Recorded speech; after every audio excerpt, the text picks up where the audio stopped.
Namaste and welcome to another edition of Live, Love, Engage. And I have a delightful guest with us today. We've already been sort of getting into the interview, but I'll bring her on right now and welcome Judy Balloff to Live, Love, Engage.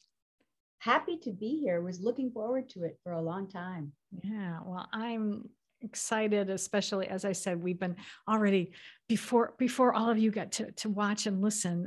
We've been kind of getting in there. So let me share with you a little bit about this lovely woman and what she's all about and why I wanted to be able to talk with her and share our conversation with you today. So Judy has more than 2 decades of experience in the financial services sector. She's been responsible for business development and portfolio management of privately held companies from startups to middle market.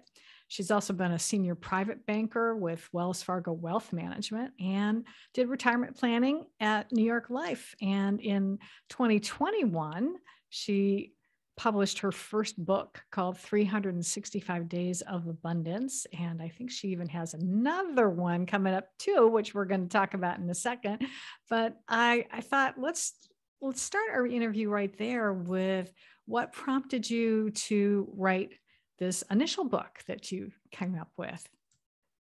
Thank you for asking. I love to talk about it.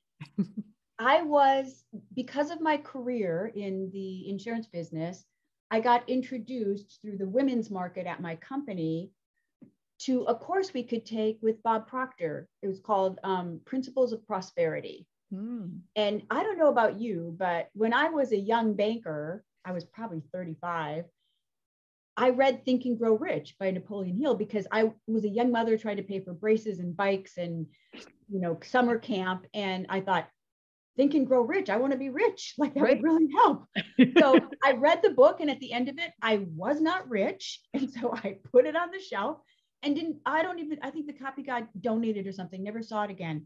So I was surprised when I was watching the course with Bob Proctor that here this book pops up again, Think and Grow Rich by Napoleon Hill.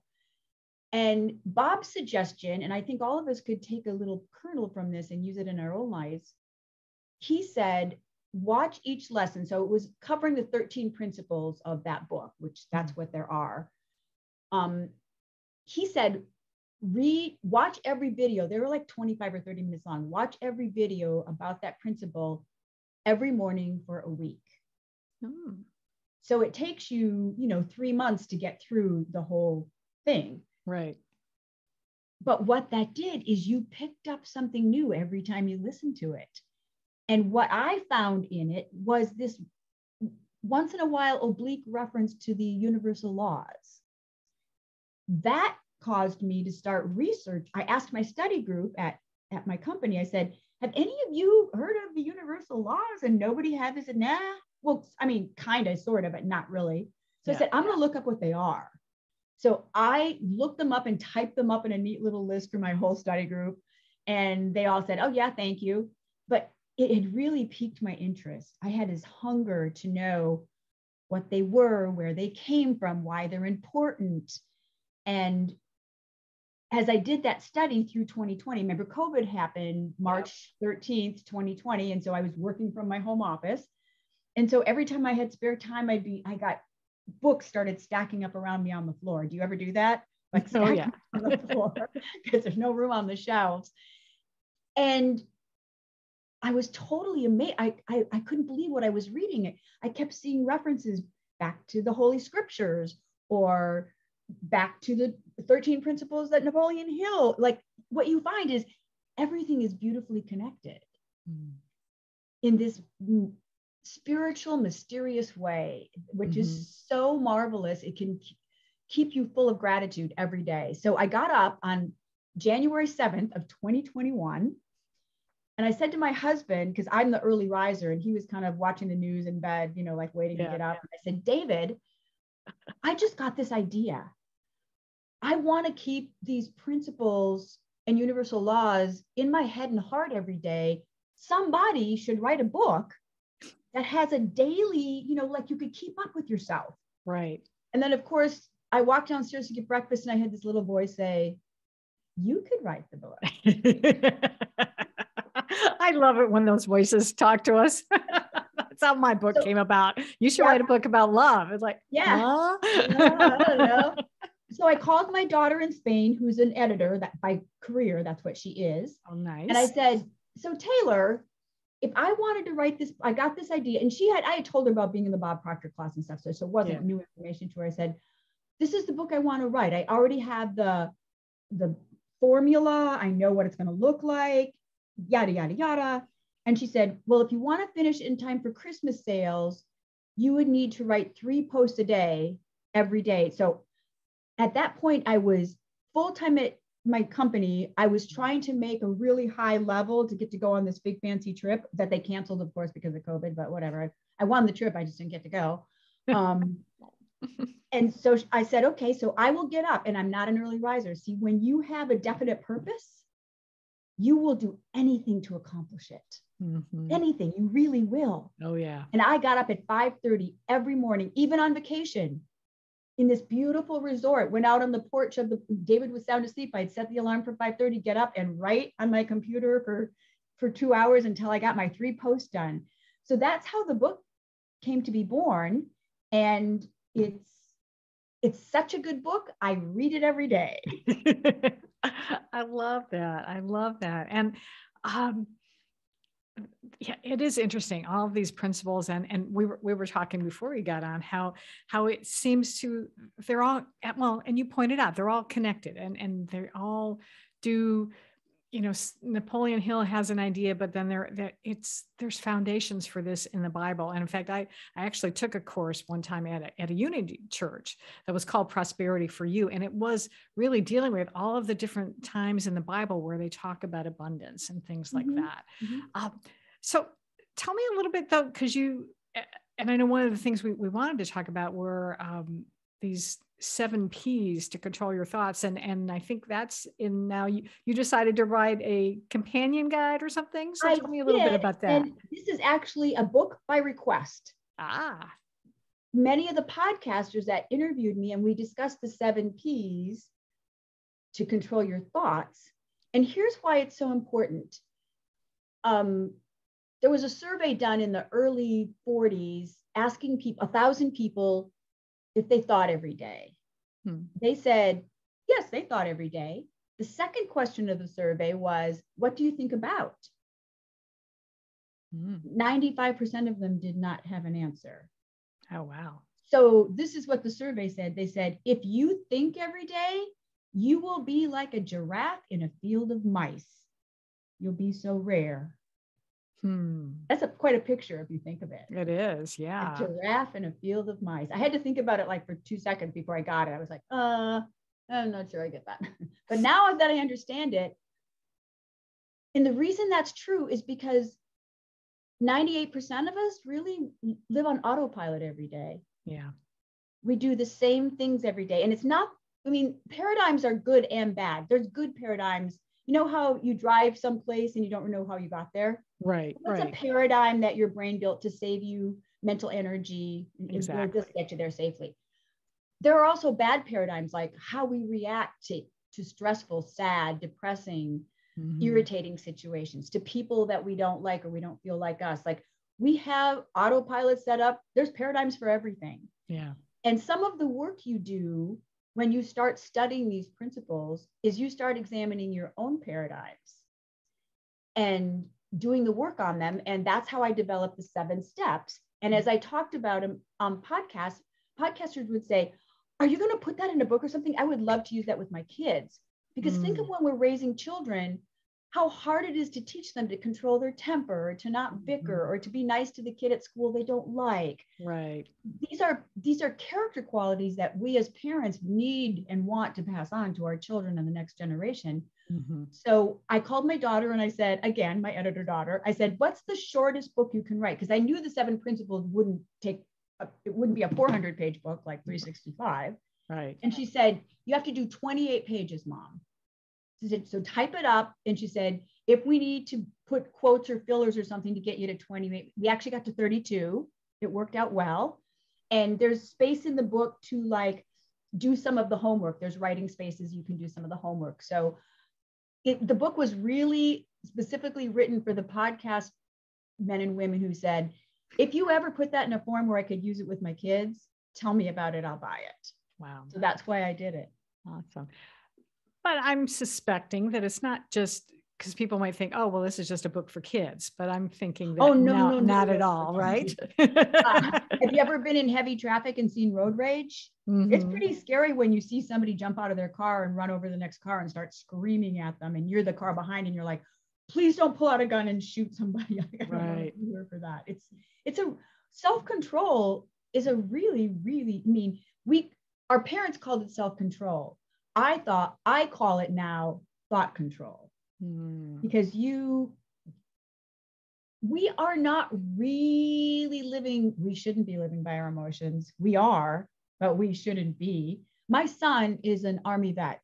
He was in the Iraq War, got medevaced home to Walter Reed, jumped out of planes and broken every bone in his body, and he had really bad PTSD. And that's 12 years ago. So when I started writing my book, Gloria, and I started talking to him every day about it, he was going through a really bad spell where he'd lost a job and he couldn't find one, and money was tight. And many young people go through this often. And I said, Graham, you know that you're the one that's deciding to be that sad and depressed, that you don't have to be the way. He goes, I can't control my emotions, Mom. I cannot control my emotions. I said, oh, yes, you can. And so I started regularly reading him affirmations and pieces from the book, and we worked on it. Graham does not that's my son, he no longer lets his emotions control his day. It's an amazing, if that's the only blessing that I ever get out of writing this book, that will be worth it to have, because I went through the last 12 years of the anger and the temper fits and the depression. And for many times he'd go down the rabbit hole and drink.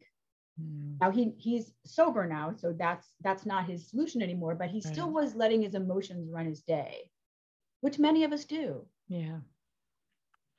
Oh, well, that's a blessing that you've been able to help him. No, it's a wonderful blessing. I'm very grateful for it. Absolutely. Can you share with us, like, what are, and I'm sure all of them are equally important, but what would be, let's say maybe if you had to pick one that someone could maybe even start implementing today, which P would it be?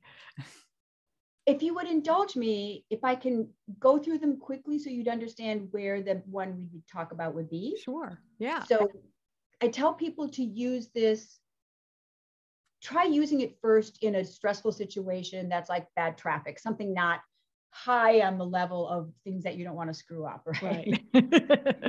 So let's say you're in traffic, a car cuts you off without their blinker on.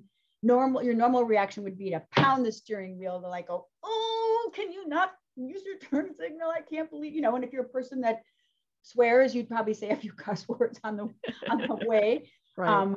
So here's my suggestion, that when that happens, number one, powerful breaths, take 3 of them.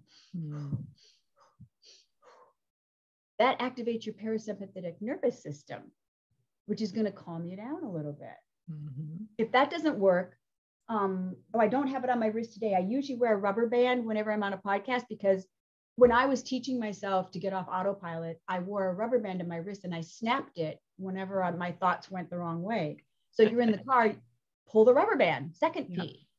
Same thing. It'll center you in your body because it'll hurt a little bit. And you'll go, oh, I'm not that kind of person. I don't want to cuss and swear and pound the steering wheel.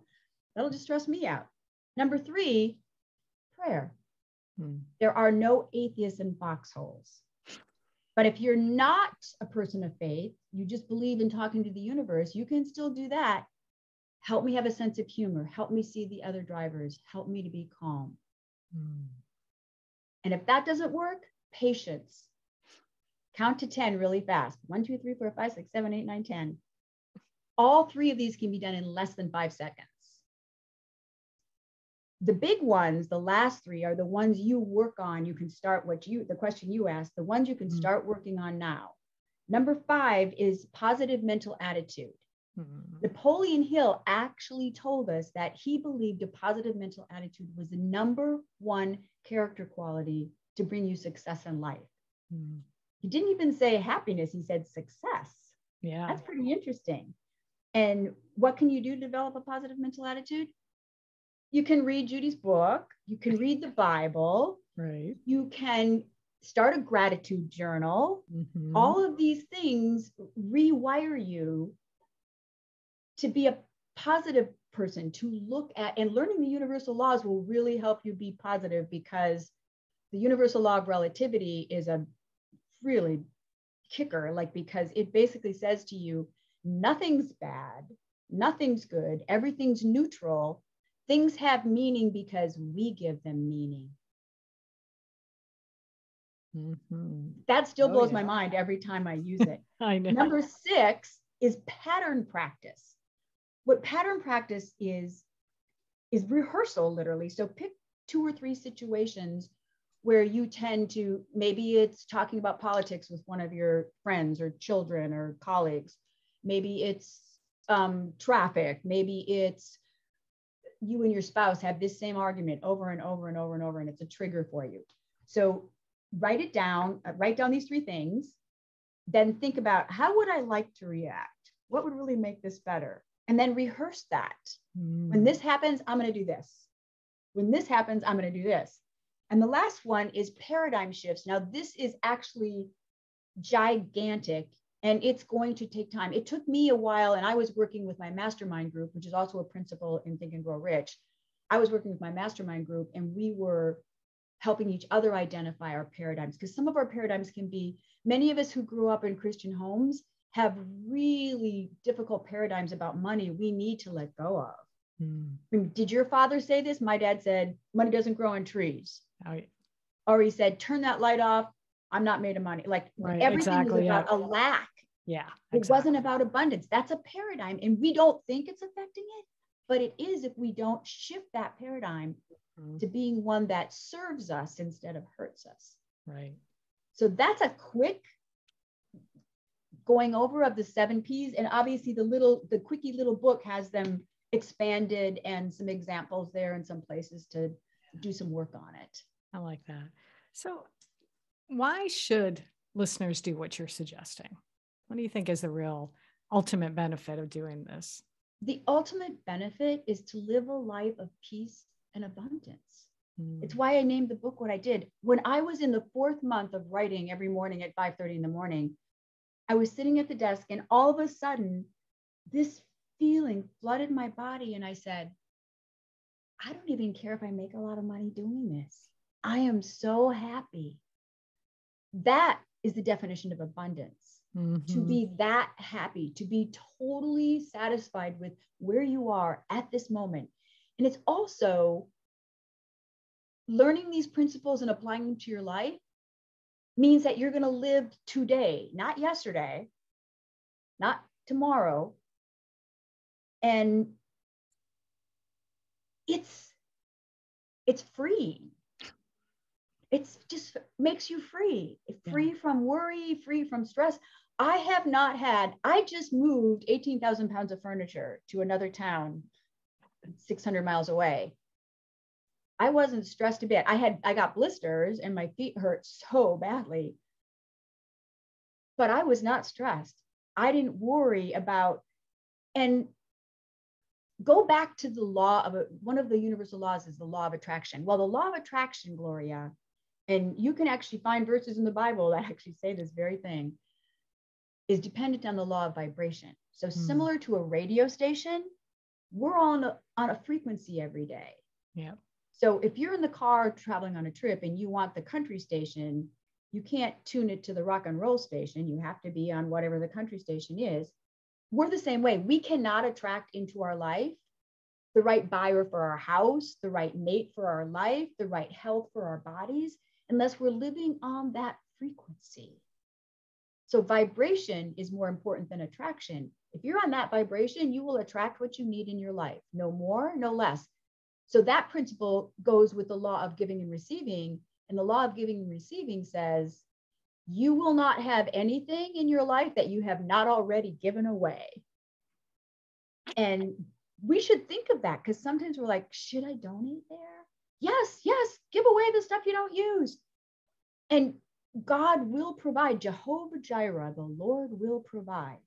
every day what you need. Absolutely. And what are those things called that have the sand that runs back and forth? I always forget the name of it.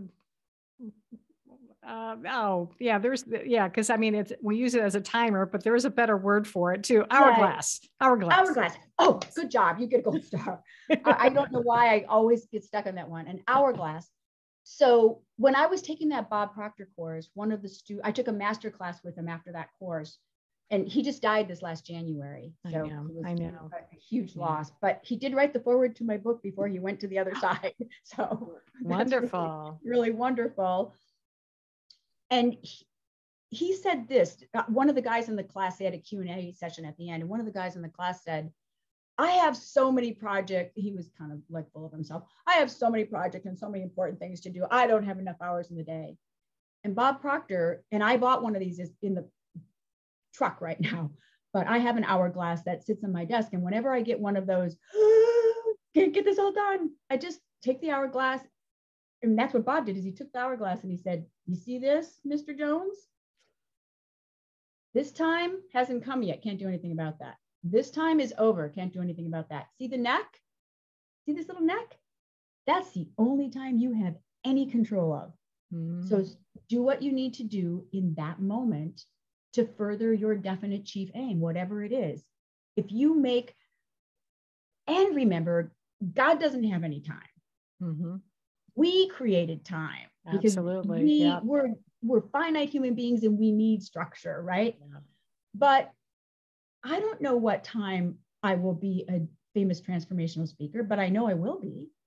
At some point, God, when I am ready and prepared, God will put that in my pathway to speak to the right people at the right time with the good news that He created us to live this kind of life of abundance and peace and joy. And we have attracted to ourselves some of the stuff that we're dealing with in this world.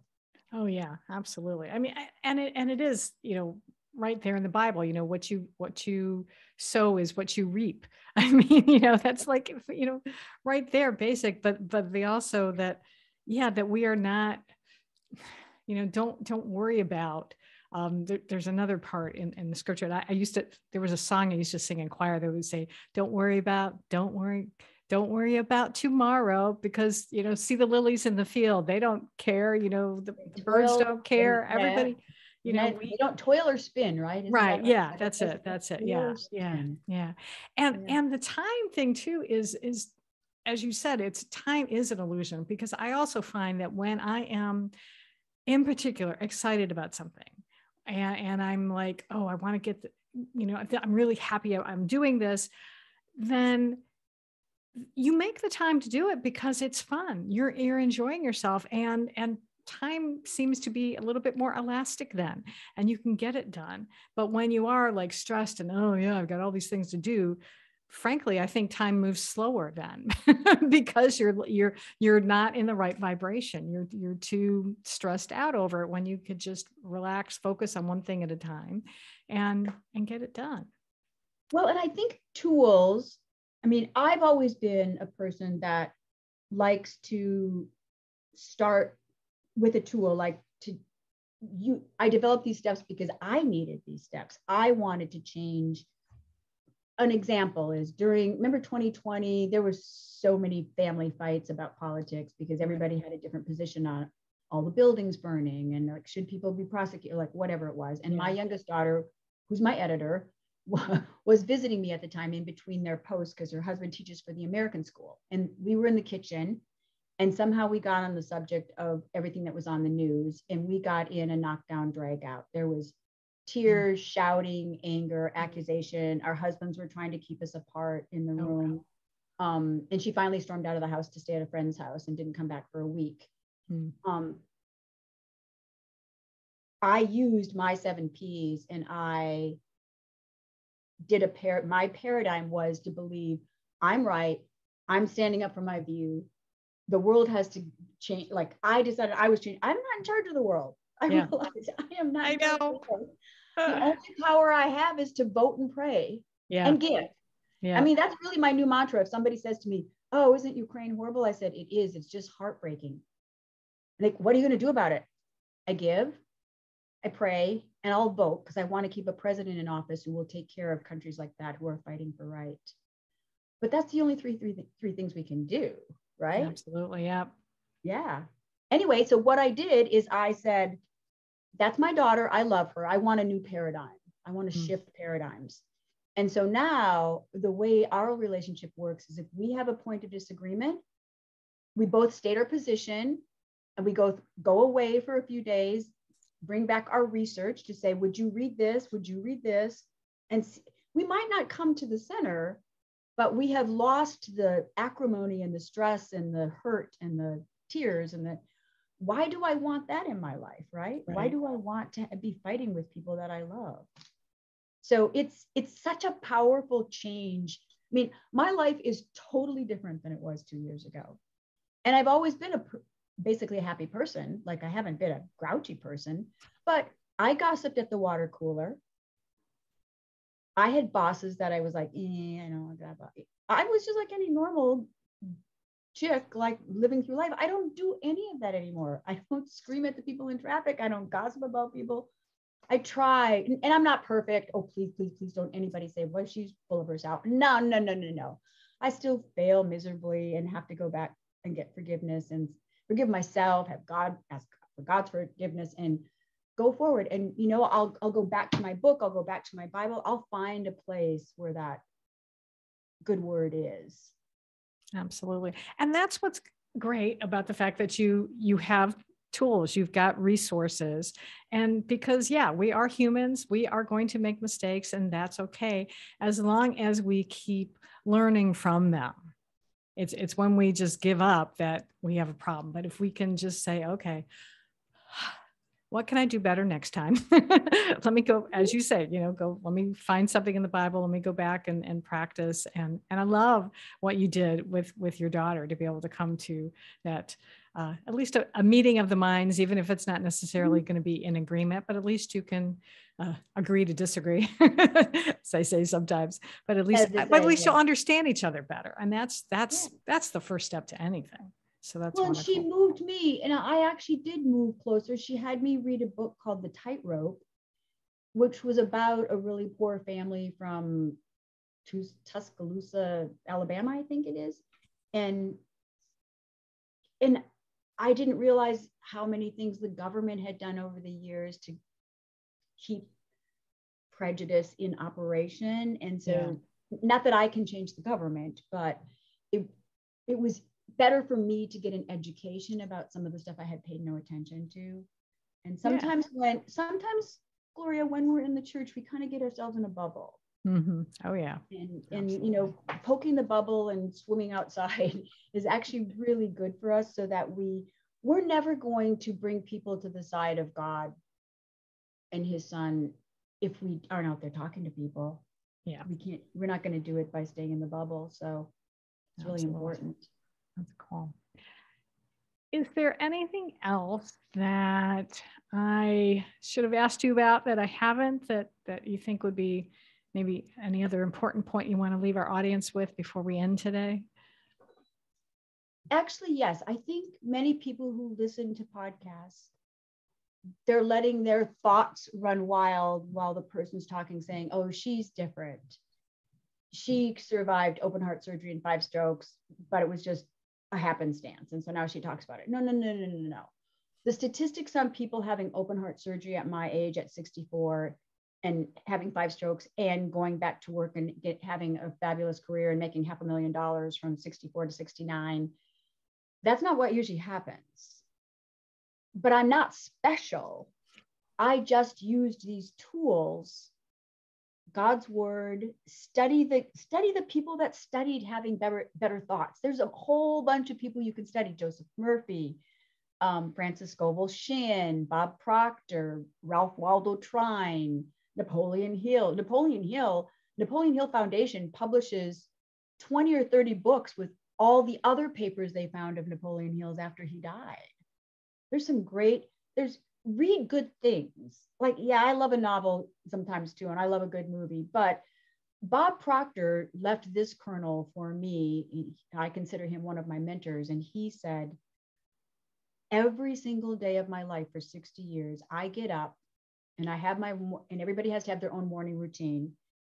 But the piece of his that I took was I spend 20 minutes every day and I either listen to a recording of Joseph Murphy or, the names just don't come as fast as they on a talk show, but 20 minutes every day. So I that's the books that I took with me for my temporary living. I have 10 of them here and I read 20 minutes a day from something. Yes, I read my Bible every morning, but God has inspired people to learn and think and write about other things that are actually good for us. So find the thing that's good and lovely and stay away from the thing that destroys. Turn off the TV once in a while, because if all that news and negative information is going into your subconscious, that's what will run your thoughts. Yeah, and that's what I want to leave with people is find a way to get control of those thoughts. It will create the reality you want. I agree 100%. Yeah, I haven't even had my television on in the last couple of weeks because I've just been spending too much time reading and exercising and doing courses and all of those things and reading the Bible. I've gotten back to doing that as well. And it's just nice and peaceful, except for the noise that may be possibly on this recording now. They're doing something in my apartment complex. I'm having this lovely buzz, but hopefully my editor will take care of it and minimize it. That's why we have editors. I mean, my book is 45% better because I had a really good editor that left me in tears. And that's the test of a good editor. Absolutely. Do they leave you in tears? Then they're good. Very good. All right. Well, you also sort of buried the lead where you just dropped this like nugget of having open heart surgery and strokes. And I might have to have you on again sometime to talk about all that, because it was like, wait, I didn't see any of that in your bio that you sent me. I'm like, I forget that it's in my keynote, but it's not in my bio. Yeah, but that's okay.